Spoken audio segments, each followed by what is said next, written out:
Okay, I try to go one more sutta. Number 34, Culagopalaka Sutta, the shorter discourse on the cow herd. Thus have I heard, on one occasion the Blessed One was living in the virgin country of Ukachela on the banks of the river Ganges. There he addressed the monks thus, "Monks, Venerable Sir," they replied. The Blessed One said, "Monks, there was once a foolish Magadhan cowherd who in the last month of the rainy season, in the autumn, without examining the near shore or the further shore of the river Ganges, drove his cattle across to the other shore in the Videhan country at a place that had no ford. Then the cattle bunched together in midstream in the river Ganges, and they met with calamity and disaster. Why was that? Because that foolish Magadhan cowherd in the last month of the rainy season, in the autumn, without examining the near shore or the further shore of the river Ganges, drove his cattle across to the other shore in the Videhan country at a place that had no ford." I stop here for a moment. Here the Buddha is talking about this cowherd who wants to bring all the cattle to the other side of the river. But at that time, the river is flooded because that is the rainy season, the last month of the rainy season. All the rivers are all flooded. And then without trying to find the shortest place to cross, the shortest place to cross is called the ford. In the river, there are places when the two sides of the river are far apart. There's places where the two sides of the river are nearer. That is called the ford. And the shallow also, where the water is shallower. And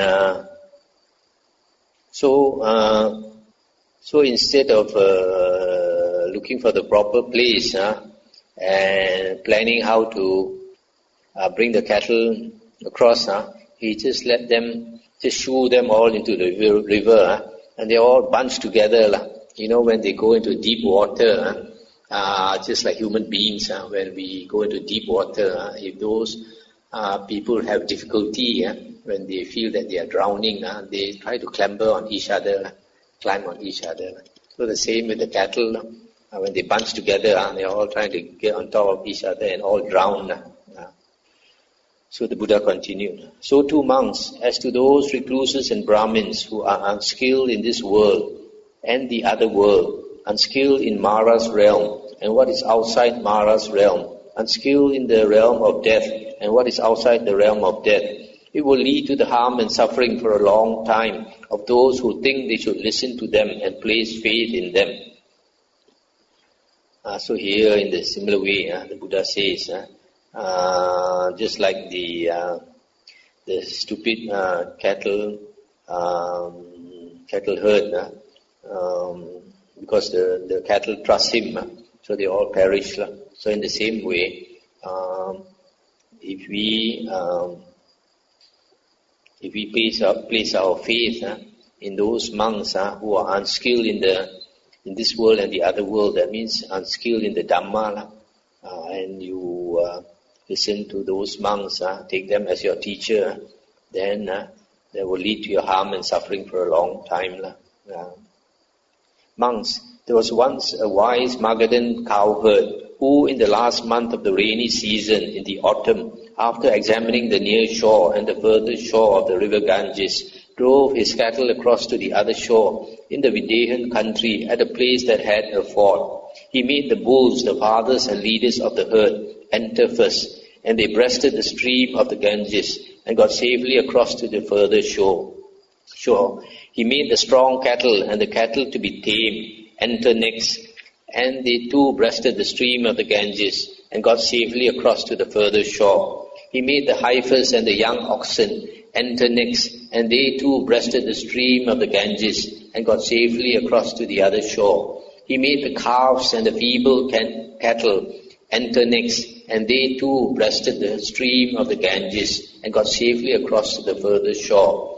At that time there was a tender calf just born, and being urged on by its mother's lowing, it too breasted the stream of the Ganges and got safely across to the further shore. Why was that? Because that wise Magadhan cowherd, in the last month of the rainy season, in the autumn, after examining the near shore and the further shore of the river Ganges, drove his cattle across to the other shore in the Videhan country at a place that had a ford. So too monks, as to those recluses and Brahmins who are skilled in this world and the other world, skilled in Mara's realm and what is outside Mara's realm, skilled in the realm of death and what is outside the realm of death, it will lead to the welfare and happiness for a long time of those who think they should listen to them and place faith in them. So in a similar way, the Buddha says, just like the cattle, they relied on this wise cowherd, they got safely across. So in the same way, if we rely on a wise teacher, then it will lead to our welfare and happiness for a long time. But then to know whether a teacher is good or not, you also it takes time to know, and you also have to be quite sharp. Monks, just as the bulls, the fathers and leaders of the herd, breasted the stream of the Ganges and got safely across to the further shore, so too those monks who are arahants, with pains destroyed, who have lived the holy life, done what had to be done, laid down the burden, reached the true goal, destroyed the fetters of being, and are completely liberated through final knowledge. By breasting Mara stream, they have gotten safely across to the further shore. Just as the strong cattle and the cattle to be tamed breasted the stream of the Ganges and got safely across to the further shore, so too those monks who, with the destruction of the 5 lower fetters, will reappear spontaneously in the pure abodes and there attain final Nibbana without ever returning from that world. By breasting Mara stream, they will get safely across to the further shore. Just as the heifers and young oxen breasted the stream of the Ganges and got safely across to the further shore, so too those monks who, with the destruction of the 3 fetters and with the attenuation of lust, hatred and delusion, are once returners, Sakadagamin, returning once to this world to make an end of suffering. By breasting Mara stream, they too will get safely across to the further shore. Just as the calves and the feeble cattle breasted the stream of the Ganges and got safely across to the further shore, so too those monks who, with the destruction of 3 fetters, are stream enterers, Sotapanna, no longer subject to perdition, bound for deliverance, headed for enlightenment. By breasting Mara stream, they too will get safely across to the further shore. Just as that tender calf just born, being urged on by its mother's lowing, also breasted the stream of the Ganges and got safely across to the further shore, so too those monks who are Dhamma followers and faith followers, that means first path attainers, by breasting Mara stream, they too will get safely across to the further shore. Monks, I am skilled in this world and in the other world, skilled in Mara's realm and in what is outside Mara's realm, skilled in the realm of death and in what is outside the realm of death. It will lead to the welfare and happiness for a long time of those who think they should listen to me and place faith in me. That is what the Blessed One said. When the Sublime One had said that, the teacher said further, both this world and the world beyond are well described by the one who knows, and what is still in Mara's reach and what is out of reach of death. Knowing directly all the world, the enlightened one who understands opened the door to the deathless state, by which Nibbana may be safely reached. For Mara stream is breasted now, its current blocked, its reeds removed. Rejoice then, monks, mightily, and set your hearts where safety lies. So that's the end of the sutta. So here the Buddha is saying that we should place our faith in the Buddha and only the Buddha. That's why when the Buddha was about to enter Nibbana, instead of nominating another monk to take his place, he told the monks that after he's gone, that everyone should take the Dhamma and the Vinaya that the Buddha has taught to be our teacher. Unfortunately nowadays, a lot of people, instead of studying the Buddha's words, they rely on some teacher that It's just like relying on some foolish cowherd. The Buddha says that whatever any other monk teaches, we should compare them with the suttas and the Vinaya. Only if they agree with the suttas and the Vinaya, then only we can accept them.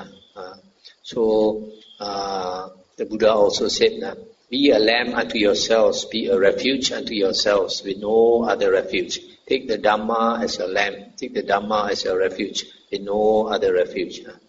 So don't go and look for some heroes to worship.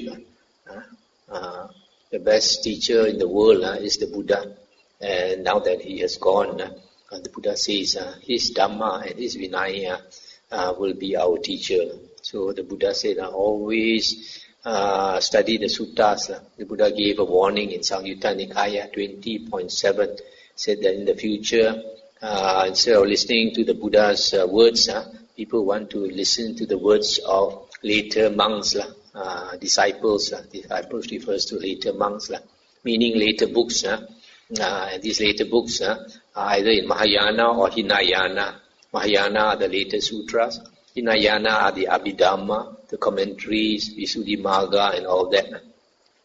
So the Buddha says in the Digha Nikaya Sutta 29, Asadika Sutta, that all those are not necessary because the Buddha's teachings are perfect, complete, and utterly pure. And since it is complete, we don't need to rely on any other teacher. Our only teacher is the Buddha. And if we think that we should rely on other books, the Buddha says that we don't understand his Dhamma. So if you understand the Buddha's Dhamma, you only rely on the suttas. And for monks, the Vinaya also. So then it will benefit us a long time if we put our faith in the right teacher. So I stop here. Thanks for enlightening Dhamma talk. So the question is, when it says in that sutta to follow a teacher, obviously the Buddha is referring to himself. But yes, we have all the Dhamma books, which is great, and they're all great. But how does that fit in with someone who wants to, having a guide is also very helpful. Yes. So he also says you must revere the senior monks because they're the fathers of the Sangha. Not only that, the Buddha says, Kalyana Mitta, a spiritual guide or spiritual teacher is the whole of the holy life. Is the whole of the holy life. But so, of course, the best spiritual guide is the Buddha. But since the Buddha is not here, you also need someone who can point out to you what is the real teaching of the Buddha. Otherwise, you might, because there's so much wrong teachings nowadays. A lot of things that are taught to be the Dhamma, taught to be the Buddha's teachings, is actually not the Buddha's teachings. So you need someone to guide you to the correct teachings. Thank you. Sutta 33, paragraph 8. How does a monk fail to smoke up the shed? It says that a monk does not teach others in detail the Dhamma as he has learned and mastered it. And so does it apply, does this quality, does it apply to all monks? Because some monks, they do not teach at all. Yes. This is the ideal. This is the ideal. So, but here the Buddha is talking about, you see, one of the occasions or one of the moments a monk becomes enlightened. One is listening to the Dhamma. Another one is teaching the Dhamma.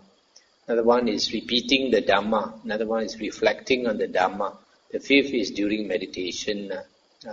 So, when a monk teaches the Dhamma, he has to understand first before he can teach.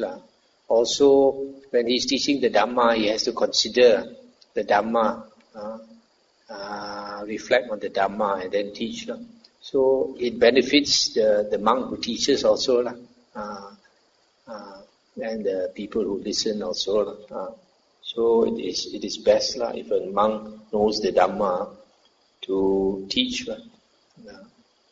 But the problem is, especially nowadays, a lot of monks don't take the trouble to go and study the Dhamma. They think only meditation is important. That's a wrong view they have probably obtained from their meditation teacher. You notice in the suttas, every night the monks during the Buddha's time, they come together to discuss the Dhamma. Even if they are already arahants, like just now we saw, all the arahants coming together, Venerable Sariputta, Venerable Mahamoggallana, Venerable Mahakassapa, Venerable Anuruddha, Venerable Ananda, Venerable Revata. Except for Venerable Ananda, I think the rest were all arahants. And yet they come and discuss the Dhamma. Because firstly, they have so much respect for the Dhamma. Secondly, they enjoy discussing the Dhamma. Buddha says two things are important. One is Dhamma Savana, the other one is Dhamma Sakacca. Listening to the Dhamma and discussion of the Dhamma. When we discuss the Dhamma, we benefit. We analyze the Dhamma. We not only benefit, we benefit others also. Those who know less, by discussing Dhamma, they know more. Those who know more, when they discuss the Dhamma, they benefit others, as well as they reflect on the Dhamma and they benefit also. They understand more. This question is from Samanera Jojo. He wants to know, in this case, what about the Pacceka Buddha who don't teach? Oh, Pacceka Buddhas, to me, Pacceka Buddhas, firstly, they are past life Arya. They have already attained Sotapanna or Sakadagamin, first or second fruition. So they come back, and they come back at the time when there is no more Dhamma in the world. So they have to struggle very hard, so that their memory comes back. When the memory comes back of previous lives, then remember all the Dhamma they have learned, then they become enlightened. And after they become enlightened, when they want to teach, they find there's so much obstruction, people are not interested. And then when you teach the Dhamma, you have to contradict what other teachers say, That's why when the Buddha taught, he created a lot of enemies. That's why in the sutta, the Buddha said, I don't quarrel with the world. The world quarrels with me. He who teaches the Dhamma does not quarrel with the world. So, because of all these things, Pacceka Buddha, even though he is qualified to teach, even though he is capable of teaching, he doesn't want to teach. Unless maybe someone appeals to him, like Brahma Sahampati appeals to him.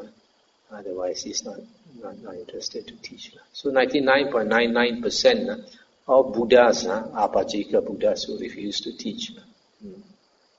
But then, even though they refuse to teach, they show an example to the world.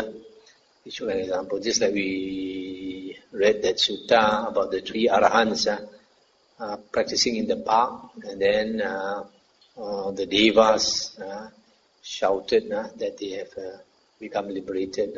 All the devas shouting. So the Buddha says it benefit all those people who have faith in them. An observation.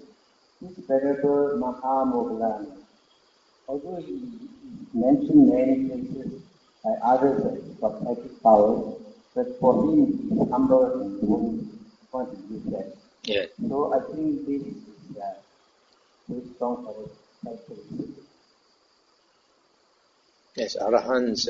Each arahant.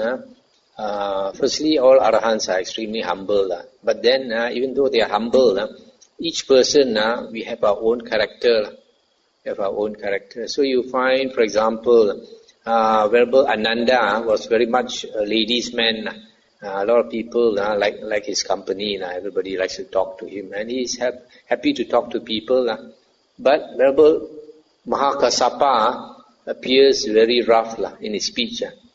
He even tells off Venerable Ananda, call him a small boy when he was 80 years old. Says, remember Ananda walking. What are you doing walking around the whole countryside now with a huge following of monks? You're trampling on people's crops and all that now. Small boy calling. So you see, he's already become an arahant. He has no ego. So it's not that he speaks out of ego, just that his habit over so many lifetimes has been like that. That's why, this you can't believe in these paramis. Paramis means a person has developed so many perfections. But this enlightened person, he can see in that sense, he lacks that parami of speaking gently. Now I transfer Marin.